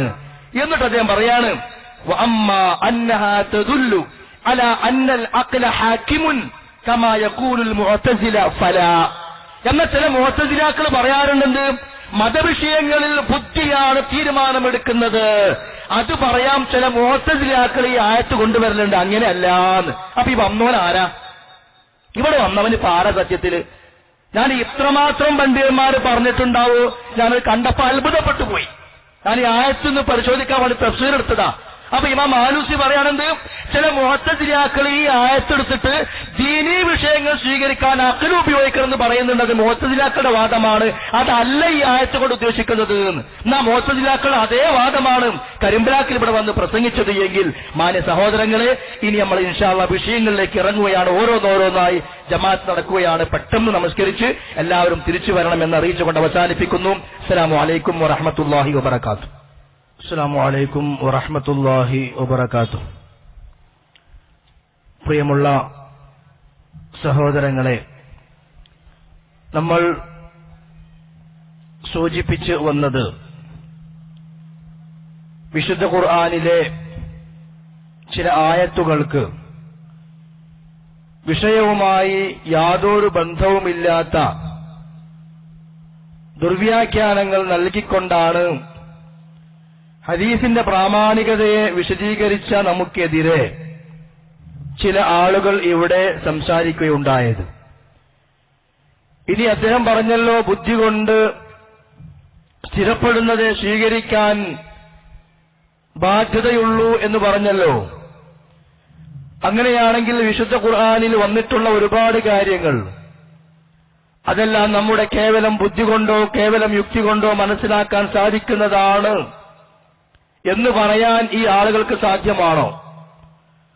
അല്ലാഹു സുബ്ഹാനഹു വ തആല പറയുന്നു, നാളെ പരലോകത്ത് അൽയൗമ നഖ്തിമു അലാ അഫ്വാഹിഹിം വതുകല്ലിമുനാ ഐദീഹിം വതശ്ഹദു അർജുലുഹും ബിമാ കാനൂ യക്സിബൂൻ. അന്ന് നാം അവരുടെ വായക്ക് സീല് വെക്കുന്നതാണ്, അവരുടെ കൈകൾ നമ്മളോട് സംസാരിക്കുന്നതാണ്, അവരുടെ കാലുകൾ നമ്മളോട് സാക്ഷി പറയുന്നതാണ്. ഇത് മനുഷ്യന്റെ ബുദ്ധി കൊണ്ട്, അബ്ദുൽ ലത്തീഫിന്റെ ബുദ്ധി കൊണ്ടെന്നാണെന്ന് പഠിപ്പിച്ചെന്നാണ് നിങ്ങൾ. ബുദ്ധി കൊണ്ട് സ്ഥിരപ്പെടുന്നതേ അംഗീകരിക്കേണ്ടതുള്ളൂ. വലാ തഖ്ഫു മാ ലൈസ ലക ബിഇൽമ്.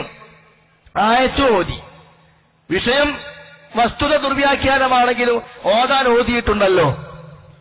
ഇനി നിങ്ങൾ ബുദ്ധി കൊണ്ട് പറഞ്ഞു തരൂ, കൈകൾ സംസാരിക്കും, കാലുകൾ സാക്ഷി പറയും. അപ്പൊ ഇവിടെ എന്താ വിഷയം? അല്ലാഹു സുബ്ഹാനഹു വ തആല വഹയായിക്കൊണ്ട് അറിയിച്ചു, വിശ്വസിക്കുന്നു. അപ്പൊ അവിടെയാണ് വിഷയം വരുന്നത്. ഹദീസോ സുഹൃത്തെ, അതും വഹയാണ്. അത് നബി സല്ലല്ലാഹു അലൈഹി വസല്ലം ഒരു പേനയും കടലാസും എടുത്തിട്ട് എഴുതിക്കോളൂ എന്ന് പറഞ്ഞുകൊണ്ട് സ്വഹാബികളോട് കൽപ്പിച്ച സ്വന്തം ഇഷ്ടപ്രകാരമുള്ള വാക്കുകളല്ല. വിശുദ്ധ ഖുർആനിൽ ആയത്തുണ്ടല്ലോ, വമാ യൻതിഖു അനിൽ ഹവാ ഇൻ ഹുവ ഇല്ലാ വഹ്യുൻ യൂഹാ. മതപരമായ കാര്യങ്ങൾ പ്രവാചകൻ സംസാരിക്കുമ്പോ അള്ളാഹുവിൽ നിന്നുള്ള വഹയിന്റെ അടിസ്ഥാനത്തിലല്ലാതെ സംസാരിക്കുന്നില്ല. ഇൻ ഹുവ ഇല്ലാ വഹ്യുൻ യൂഹാ, അള്ളാഹ് നൽകുന്ന വഹയുകളാണത്. ഓരോ വിഷയങ്ങളും മതപരമായ കാര്യങ്ങൾ അറിയിച്ചുകൊണ്ട് പ്രവാചകൻ സല്ലല്ലാഹു അലൈഹി വസല്ലം അറിയിക്കുന്ന വാക്കുകൾ വഹയുകളാണ്. അത് സ്വീകരിക്കാൻ ഇവരെ കൊണ്ടാകുന്നില്ല എന്നുള്ളതാണ് വസ്തുത. അപ്പൊ ഈ ഒരായത്ത് ഇതിന്റെ ആ ബുദ്ധിപരം ഒന്ന് നമുക്ക് പഠിപ്പിച്ചു തരണം. രണ്ടാമത്തേത് വഖാലൂ ലിജുലൂദിഹിം ലിമ ശഹിദ്തും അലൈനാ ഖാലൂ അൻതഖന അല്ലാഹു അല്ലദീ അൻതഖ കുല്ല ശൈഅ. കൈകൾ സംസാരിക്കാനും കാലുകൾ സാക്ഷി പറയാനും തുടങ്ങുമ്പോ ആ കൈകളോട് ഈ മനുഷ്യൻ ചോദിക്കുകയാണ്, ആ കാലുകളോട് ഈ മനുഷ്യൻ ചോദിക്കുകയാണ്, ലിമ ശഹിദ്തും അലൈനാ, എന്തിനാ നിങ്ങൾ ഞങ്ങൾക്കെതിരെ സാക്ഷി പറയുന്നത്? നിങ്ങളെ പുഷ്ടിപ്പെടുത്താനല്ലേ ഞങ്ങൾ അധ്വാനിച്ചത്? നിങ്ങളെ നന്നാക്കുവാനല്ലേ ഹറാം ഹലാൽ വേർതിരിവില്ലാതെ ഞങ്ങൾ ഉണ്ടാക്കിയത് എന്നൊക്കെ കൈകാലുകളോട് ചോദിക്കുമ്പോ എന്താ കൈകാലുകളുടെ മറുപടി? അൻതഖനല്ലാഹ് അല്ലദീ അൻതഖ കുല്ല ശൈഇൻ, ഞങ്ങളെന്ത് ചെയ്യാനാ?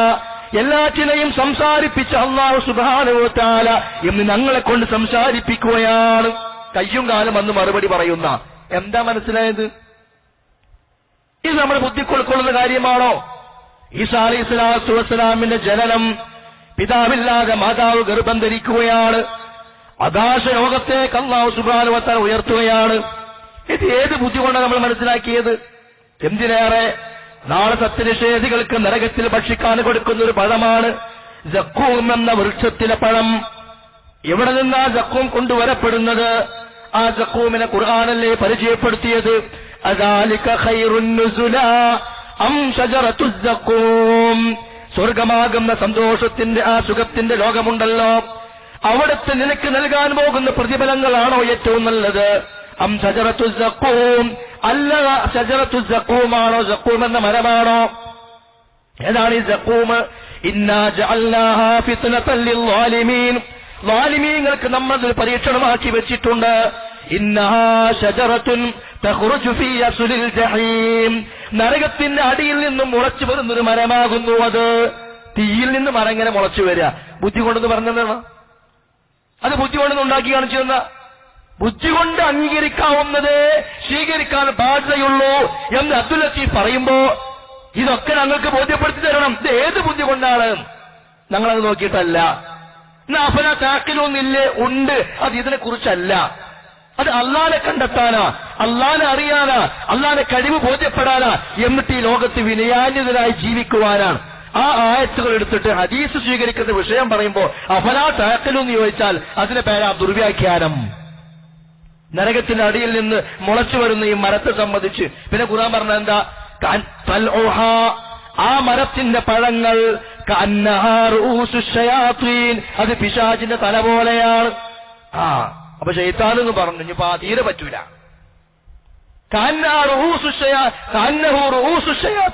അത് പിശാചുക്കളുടെ തല പോലെയാണ് എന്നാണ്. ഞാനൊക്കെ പറഞ്ഞെന്തിനാണെന്നറിയോ? ബുദ്ധി അല്ല, പ്രമാണങ്ങൾ സ്വീകരിക്കുന്നിടത്ത് അവിടെ അല്ലാഹു തആല ബുദ്ധി ഉപയോഗിക്കാൻ പറഞ്ഞിട്ടില്ല. ചിന്തിക്കാനും ആലോചിക്കാനൊക്കെ. ഇപ്പൊ മനുഷ്യരോട് ഒരു ഉദാഹരണം കൂടി പറയാം. അല്ലാഹു തആല പറയുന്നുണ്ട്, മനുഷ്യരെ നിങ്ങൾക്ക് നാം നമ്മുടെ ദൃഷ്ടാന്തങ്ങൾ കാണിച്ചു തരും. സനുരീഹിം ആയാതിനാ ഫിൽ ആഫാഖി വഫീ അൻഫുസിഹിം ഹത്താ യതബയ്യന ലഹും അന്നഹുൽ ഹഖ്. അല്ലാഹു സത്യമാണെന്ന് ബോധ്യപ്പെടുന്നതുവരെ നിങ്ങളുടെ ശരീരങ്ങളിലും ചക്രവാളങ്ങളിലും ഞാൻ നിങ്ങൾക്ക് നമ്മുടെ ദൃഷ്ടാന്തങ്ങൾ കാണിച്ചു തരും. ചക്രവാളം എന്ന് പറഞ്ഞാൽ ആകാശത്തിലുള്ള സൂര്യന്റെയും ചന്ദ്രന്റെയും ചലനങ്ങളും രാവും പകലുമൊക്കെ മാറി മാറി വരുന്നതും എല്ലാം അള്ളാഹുവിന്റെ അസ്തിത്വത്തെ അറിയിക്കാനാണ്, ചിന്തിക്കാനാണ്. നിങ്ങളുടെ ശരീരത്തിൽ കഴിഞ്ഞ നമ്മുടെ പ്രഭാഷണത്തിൽ ഞാൻ സൂചിപ്പിച്ചു പോയിട്ടുണ്ട്. നമ്മൾ കഴിക്കുന്ന ഭക്ഷണം അത് നമ്മൾ കഴിച്ച് അന്നനാളത്തിലൂടെ ചെന്ന് ആമാശയത്തിലേക്ക് എത്തി അവിടെ നടക്കുന്ന ദഹന വ്യവസ്ഥ, ശരീരത്തിനകത്ത് നടക്കുന്ന ദഹന പ്രക്രിയ, ജീവജാലങ്ങൾ ആഹാര തന്മാത്രകൾ സ്വീകരിച്ച് അവ വിഘടിച്ചുകൊണ്ട് ഊർജ്ജം ഉൽപ്പാദിപ്പിക്കപ്പെടുന്ന പ്രക്രിയ, റബ്ബിനല്ലാതെ ഒരാൾക്കും ഇതിൽ പ്രവർത്തനത്തിൽ പങ്കില്ല. അങ്ങനെ അത് ആമാശയത്തിലേക്ക് എത്തി, അങ്ങനെ അതിനെ ഗ്ലൂക്കോസാക്കി മാറ്റി ആവശ്യത്തിനനുസരിച്ച് ശരീരത്തിന് ആവശ്യമായ രക്തചംക്രണവും അതേപോലെ തന്നെ നാഡീവ്യൂഹ വ്യവസ്ഥകളും അങ്ങനെ ആ ശരീരത്തിലേക്ക് ചെന്ന ഭക്ഷണത്തിൽ ആവശ്യത്തിൽ അധികമുള്ളതിനെ ഗ്ലൈക്കോജനാക്കി കരൾ സംഭരിക്കുന്ന ആ വ്യവസ്ഥകൾ ഇങ്ങനെ പലതും വേസ്റ്റുകൾ ഓരോ ഭാഗത്തുകൂടെ പുറത്തു പോവുകയാണ്. ആവശ്യമുള്ളത് അവിടെ നിലനിൽക്കുകയാണ്, രക്തമായി മാറുന്നു, പല നിലക്കും മനുഷ്യന്റെ ശരീരത്തിനകത്ത് പ്രവർത്തിച്ചുകൊണ്ടിരിക്കുന്നു. ആര് ഇത് എന്തിനാ പഠിപ്പിച്ചു തരുന്നത്? അല്ലാഹു സത്യമാണെന്ന് ബോധ്യപ്പെടാൻ. അവിടെയാണ് ആലോചിക്കാൻ പറഞ്ഞത്, അവിടെയാണ് ചിന്തിക്കാൻ പറഞ്ഞത്. എന്നിട്ട് ആ ആയത്തുകൾ ഈ നിലക്കുള്ള ദുർവ്യാഖ്യാനവുമായി ബന്ധപ്പെട്ട് കൊണ്ടുവന്നു. ഇനി ആ ഭാഗം ഞാൻ അവസാനിപ്പിച്ചു. അതുകൊണ്ട് സംഗതികൾ വിഷയങ്ങൾ പഠിക്കണമെന്ന് എന്റെ നാട്ടുകാരോട് പറയാൻ. പിന്നെ ആ വ്യക്തി പറഞ്ഞതെന്നറിയോ? പ്രമാണം വഹ്യ, അത് രണ്ടു തരമുണ്ട്. ഒന്ന് ഖുർആൻ, ഇത് പറഞ്ഞ വാക്കുകളാണ്.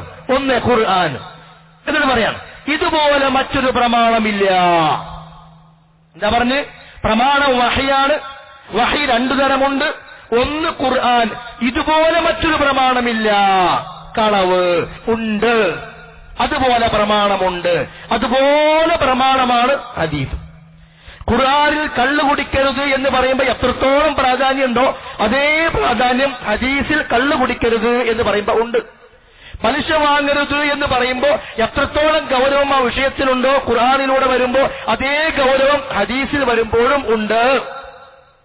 എന്താ അതിന്റെ സ്ഥിതി പറഞ്ഞത്? ഖുർആൻ പോലെ മറ്റൊരു പ്രമാണം ഇല്ല, അല്ലേ? അല്ല, ഉണ്ട്. നബി സല്ലല്ലാഹു അലൈഹി വസല്ലം പറഞ്ഞത് ഞാൻ ആദ്യം പറഞ്ഞ ഹദീസ് തറക്തു ഫീക്കും അംറൈൻ എന്നാ പറഞ്ഞത്. ഒന്നല്ല, ഒന്ന് വിട്ടേക്കുന്നു, വേണമെങ്കിൽ പിന്നെ മറ്റൊന്ന് സ്വീകരിക്കാം. ആ അർത്ഥത്തിലല്ല. തറക്തു ഫീക്കും അംറൈൻ ലം തദില്ലൂ മാ തമസ്സക്തും ബിഹിമാ, രണ്ടും നിങ്ങൾ മുറുകെ പിടിച്ച് ജീവിച്ചാൽ പിഴക്കുകയില്ല. അതിനൊരു മഫ്ഹൂമുൽ മുഖാലിഫ് ഉണ്ട്. മഫ്ഹൂമുൽ മുഖാലിഫ് എന്ന് പറഞ്ഞാല് അത് സ്വീകരിച്ചാൽ പിഴക്കൂല എന്ന് പറയുമ്പോ സ്വീകരിച്ചില്ലെങ്കിൽ പിഴക്കും എന്നർത്ഥം. അവിടെ രണ്ടും ഒന്നിച്ചാ പറഞ്ഞത്. അപ്പൊ പ്രമാണം എന്ന നിലക്ക് ഖുർആനിന്റെ അതേ ഭാഗത്ത് ഹദീസിനെ കൊണ്ടുപോയി വെക്കേണ്ടതുണ്ട്. അത് അംഗീകരിക്കാൻ നിങ്ങളെ കൊണ്ട് കഴിയുന്നില്ല. അതുകൊണ്ടാണ് അബ്ദുൽ ലത്തീഫ് എന്ന് പറഞ്ഞത് ഖുർആൻ പോലെ മറ്റൊരു പ്രമാണമില്ല എന്ന്. മാത്രവുമല്ല അല്ലാഹു തആല പറഞ്ഞു വഇൻ തനാജഅതും ഫീ ഷൈഇൻ ഫറുദ്ദൂഹു ഇലല്ലാഹി വറസൂൽ. ഇലല്ലാഹ് എന്ന് പറഞ്ഞുകൊണ്ട് നിർത്തുകയല്ല. അഭിപ്രായ വ്യത്യാസങ്ങൾ വരുമ്പോ, തർക്കങ്ങൾ വരുമ്പോ ഇലല്ലാഹി റബ്ബിലേക്ക് മടക്കിക്കോ എന്ന് പറഞ്ഞ് അവസാനിപ്പിക്കുന്നില്ല. മറിച്ച് ഇലല്ലാഹി വറസൂൽ, അല്ലാഹുവിലേക്കും റസൂലിലേക്കും മടക്കണം. രണ്ടും ഒന്നിച്ചാ പറഞ്ഞത്. അപ്പൊ ഖുർആൻ പോലെ ഹദീസും പ്രമാണമാണ് എന്നർത്ഥം. ഇനി ഹദീസിലോ അലാ അറിയണേ ഇന്നി ഊതീതുൽ ഖുർആൻ, എനിക്ക് ഖുർആൻ നൽകപ്പെട്ടിട്ടുണ്ട്. വമിസ്ലഹു മാഹു, അതോടൊപ്പം അതുപോലെ മറ്റൊന്നും നൽകപ്പെട്ടിട്ടുണ്ട്. ഇതൊക്കെ അറിയണ്ടേ? അതിന് കിതാബൊന്നും വായിക്കണ്ടേ? സലാസുല്ലമി കൊടുത്ത കടലാസുകൊണ്ട് പോകുന്ന അതുകൊണ്ട് നടന്നാൽ ഇതൊന്നും പഠിയൂല.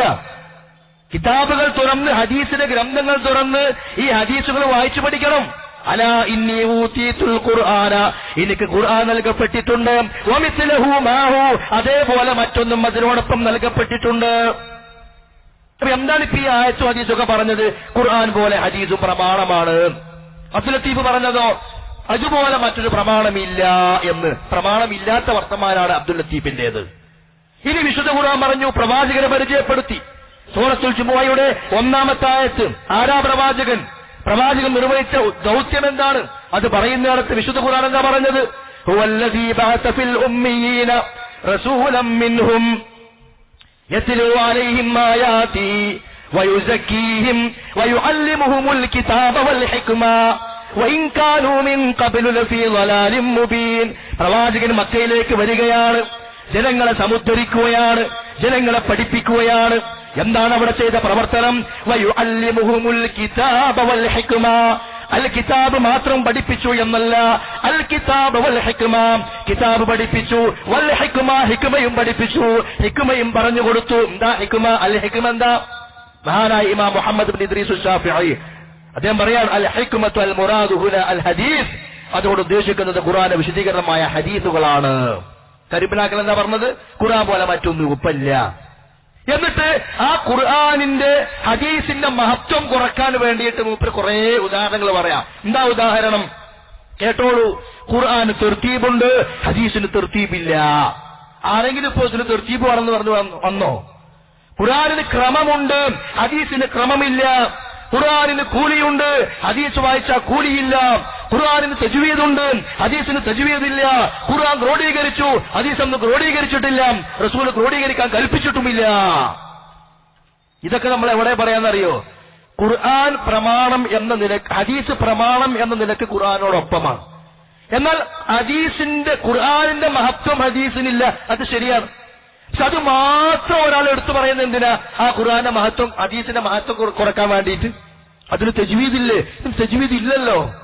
ഇത്രയും കാലം ഒരാളും ചോദിക്കാത്ത, ചിന്തിക്കാത്ത വിഷയ ഹദീസും തജ്വീദും. പിന്നെ എന്തിനാ അതിന് ഇല്ല ഇല്ല ഇല്ല എന്ന് പറഞ്ഞ എന്തിനാ? അതിന് മഹത്വമല്ല എന്ന് അറിയിക്കാൻ വേണ്ടിയിട്ട്. അത്രത്തോളം ഒരു നിസ്സാര ഭാവത്തോടു കൂടിയാണ് ഹദീസുകളെ ഈ ആളുകൾ കണ്ടുകൊണ്ടിരിക്കുന്നത്. സാധാരണക്കാരെ നിങ്ങൾ ചിന്തിച്ചോളൂ, മനസ്സിലാക്കിക്കോളൂ എന്നാ ഞങ്ങൾക്ക് പറയാനുള്ളത്. ഇവിടെ പ്രമാണമാണ് വിഷയം. ഇവിടെ ഖുർആന്റെ സ്ഥാനം, ആ ഖുർആനിലുള്ള അഫ്ളലിയത്ത് ഹദീസിലുണ്ടോ എന്നുള്ളതല്ല ഇവിടെ ചർച്ച. അത് ഞങ്ങൾക്കും അറിയാം അതില്ലാന്ന്. അതുകൊണ്ടല്ലേ നമസ്കരിക്കാൻ കൈകെട്ടിയാൽ സൂറത്തുൽ ഫാത്തിഹയ്ക്ക് ശേഷം നിനക്ക് കുലവദ്റുബിന്ന സോദ, എന്നാൽ സൂറത്തുൽ ഫാത്തിഹയ്ക്ക് ശേഷം അബീ ഹുറൈറ റളിയല്ലാഹു അൻഹു ഹദീസ് ചൊല്ലാൻ പറ്റൂല. അത് ഞങ്ങൾക്കും അറിയാം. ഇവിടെ നല്ല വിഷയം, ഇവിടുത്തെ വിഷയം എന്താണ്? ഒരു വിഷയം, മതപരമായ ഒരു കാര്യം സ്വീകരിക്കുന്നിടത്ത്, അഖീദയാകട്ടെ, കർമ്മമാകട്ടെ, ആചാര സ്വഭാവ പെരുമാറ്റം, എന്ത് വിഷയമാകട്ടെ, അത് ഈ ആയത്തിന് പ്രമാണമായി സ്വീകരിക്കുന്ന പോലെ ഹദീസിൽ വരുന്ന പരാമർശങ്ങളും സ്വീകരിക്കേണ്ടതുണ്ടോ ഇല്ലയോ? അതാണ് ഇവിടുത്തെ ചർച്ച. സ്വീകരിക്കണം, അതാണ് ഞങ്ങൾ പറയുന്നത്. നിങ്ങളത് അംഗീകരിക്കുന്നില്ല, അവിടെയാണ് നിങ്ങൾ ആയത്ത് കൊണ്ടുവന്നത്, അതിനെ എതിർക്കാൻ വേണ്ടിയിട്ട്. എന്നാൽ വിശുദ്ധ ഖുർആനിലെ ചില വചനങ്ങൾ കേട്ടോളൂ. ഫലാ വറബ്ബിക ലാ യുഅ്മിനൂന ഹത്താ യുഹക്കിമൂക ഫീമാ ശജറ ബൈനഹും. നിങ്ങൾക്കിടയിലുണ്ടാകുന്ന വിഷയങ്ങളിൽ പ്രവാചകരെ നിങ്ങളെ മധ്യകർത്താവായി സ്വീകരിക്കുന്നതുവരെ അവരുടെ ഈമാൻ പരിപൂർണമല്ല എന്ന് പറഞ്ഞ എന്താ? ഹദീസിലേക്ക് മടങ്ങിയേ പറ്റൂ എന്നർത്ഥം.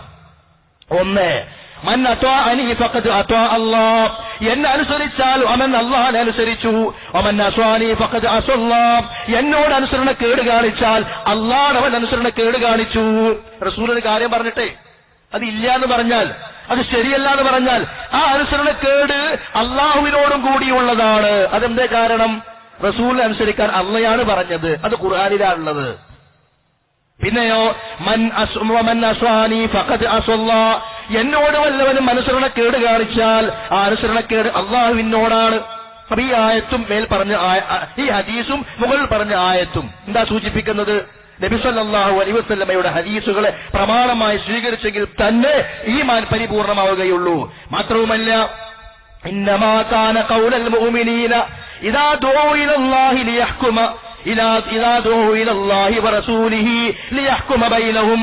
ഒരു വിഷയത്തിൽ ചർച്ച വരുമ്പോ ആ വിഷയത്തിൽ പരിഹാരം കാണുന്നതിനു വേണ്ടി അള്ളാഹുവിലേക്ക് വരൂ, റസൂലിലേക്ക് വരൂ എന്ന് പറയുമ്പോ ഒരു വിശ്വാസിയുടെ സ്വഭാവം എന്തായിരിക്കണം? അയ്യഖൂലു സമിഅനാ വഅതഅനാ, ഞാൻ കേട്ടിരിക്കുന്നു, ഞാൻ അനുസരിച്ചിരിക്കുന്നു, എനിക്കിതാ പ്രമാണം കിട്ടിയിരിക്കുന്നു. ഖുർആനിലൂടെയുള്ള പ്രമാണങ്ങൾ, ഹദീസിലൂടെയുള്ള പ്രമാണങ്ങൾ ഉണ്ടോ? ഇലല്ലാഹി വറസൂലിഹി, അള്ളാഹുവിലേക്കും റസൂലിലേക്കും. ഇലല്ലാഹി എന്ന് പറഞ്ഞ് നിർത്തിയില്ലല്ലോ, രണ്ടിലേക്കും ക്ഷണിക്കുകയാണ്, ഖുർആനിലേക്കും ഹദീസിലേക്കും. എന്താ വേണ്ടത് വിശ്വാസി? അയ്യഖൂലു സമിഅനാ വഅതഅനാ, കേട്ടു അനുസരിച്ചു. അതാണ് കേട്ടു ആലോചിച്ചു ചിന്തിച്ചു മനസ്സിലായില്ല പുറത്താക്കി ഒഴിവാക്കിയതല്ല. സമിഅനാ വഅതഅനാ, എത്ര വ്യക്തമാണ് കാര്യം. ഇനി അള്ളാഹ് ഒരു പരാതി പറയുന്നുണ്ട് സൂറത്തുൻ നൂറിലൂടെ, അതുകൂടി കേട്ടോളൂ. വയഖൂലൂന, ചില ആളുകളുണ്ട്, ആമന്നാ ബില്ലാഹി വബിർ റസൂൽ, അള്ളാഹുവിൽ ഞങ്ങൾ വിശ്വസിക്കാൻ തയ്യാറാണ്, ഞങ്ങളിതാ വിശ്വസിച്ചിരിക്കുന്നു. വഅതഅനാ, ഞങ്ങൾ അനുസരിക്കുകയും ചെയ്തിരിക്കുന്നു. പക്ഷേ സുമ്മ യതവല്ലാ ഫരീഖും മിൻഹും, ആ വിശ്വസിച്ചു എന്ന് പറയുന്നവർ ഒരു ടീമതാ പിന്നെ പിന്നോട്ട് പോകുന്നു. ഞങ്ങൾ റസൂൽ നിഷേധിച്ചു എന്നും പറയില്ല, ഞങ്ങൾ ഹദീസ് നിഷേധിക്കുന്നതെന്നും പറയൂല. പക്ഷെ ചില വിഷയങ്ങൾ വരുമ്പോ അത് നമുക്ക് വേണ്ട അത്രേ പറയുള്ളൂ, അത് ഞങ്ങൾക്ക് വേണ്ട, അത് ബുദ്ധിക്ക് യോജിക്കുന്നില്ല അത്രേ പറയുള്ളൂ. അതല്ല പറയുന്നത്, അള്ളാഹുവിനും റസൂലിനും വിശ്വസിക്കുമെന്നവർ പറയുന്നു. പക്ഷേ ഇത് പ്രഖ്യാപിക്കുന്ന ആളുകളിൽ നിന്ന് തന്നെ ഒരു വിഭാഗം ആളുകൾ ചില വിഷയങ്ങളൊക്കെ വരുമ്പോ പിറകോട്ട് മാറിപ്പോവുകയാ, അവർ സ്വീകരിക്കാൻ സന്നദ്ധരാകുന്നില്ല. അവർ വിശ്വാസികളല്ല കേട്ടോ. അള്ളാഹു കാത്തുരക്ഷിക്കുമാറാകട്ടെ. അതാ പറഞ്ഞ ചില്ലറ വിഷയമല്ല. ഇനി ഓരോരോ വിഷയങ്ങൾ ഞാൻ ആദ്യൊരു കാര്യം പറയാൻ ആഗ്രഹിക്കുക. എന്തെന്നറിയോ, ഞാൻ എന്റെ കഴിഞ്ഞ പ്രഭാഷണത്തിൽ ജിന്ന്, സിഹ്റ്, കണ്ണേറ് തൊട്ടിട്ടില്ലേ? ഞാനത് എന്റെ പ്രഭാഷണത്തിന്റെ അവസാനത്ത് പറയുകയും ചെയ്തു.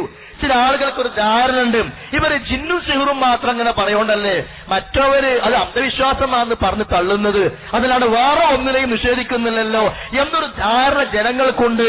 അതുകൊണ്ട് സിഹറിന്റെയും ജിന്നിന്റെയും വിഷയം മാത്രമല്ല, ഇതാ ഒട്ടനവധി വിഷയങ്ങളെന്ന് പറഞ്ഞിട്ട് എണ്ണി ഞാൻ പറഞ്ഞു. ഒരൊറ്റ ഒന്നിനെ കുറിച്ചും കരിമ്പിലാക്കല് തൊട്ടിട്ടില്ല. ഇനി വരുന്നു എങ്കിൽ അത് വിശദീകരിക്കണം. പിന്നെ അബ്ദുൽ മാലിക്